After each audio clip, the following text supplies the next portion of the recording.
ఆయన ఏమని చెప్పాడు? మీరు నా నామమున ఏది అడిగి నన్ను తండ్రి మీకు ఇస్తాడన్నాడు. మనం ఏమనుకున్నాం తెలుసా? మా కులంలో అబ్బాయిని మా అమ్మాయికి ఇవ్వయ్యా, యేసు నామంలో అడుగుతున్నానంటే ఇచ్చేస్తాడు అనుకున్నాం మనం. దాని అర్థం అది కాదు. దాని అర్థం అది కాదు. నాకు అమెరికా సంబంధం ఈయన, ఒక డాక్టర్ సంబంధం ఇయ్యయ్యా, యేసు నామంలో అడుగుతున్నానంటే ఇచ్చేస్తాడు అనుకున్నాం మనం. నో, దాని అర్థం అది కాదు. నా నామమున అడగమంటే అర్థం ఏంటంటే, నా పేరిట అడగమంటే అర్థం ఏంటంటే, నామం అంటే బైబిల్లో క్యారెక్టర్.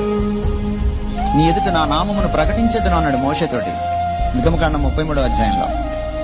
ఆయన నడిచి వెళ్ళాడు, ఆయన గుణ లక్షణాలను చూశాడు. నామం అంటే యెహోవా యెహోవా యెహోవా అనే శబ్దం వినలేదు. నామం అంటే శబ్దం కాదు. నామం అంటే ఆయన మూర్తిమంతం, ఆయన వ్యక్తిత్వం, ఆయన స్వరూపం, ఆయన స్వభావ గుణ లక్షణాల సమాహారం. యేసునామంలో ప్రార్థన చేయడం అంటే తెలుసా మీకు? మీరు చేసే ప్రార్థన, దాని వెనుకున్న మీ మనస్సు, మీ ఉద్దేశాలు, మీ ఆంతర్యం ఆయన క్యారెక్టర్కి విరుద్ధంగా ఉంటే ఆ ప్రార్థన ఆయన వినడు. ఆయన క్యారెక్టర్కి అనుగుణంగా ఉండాలి.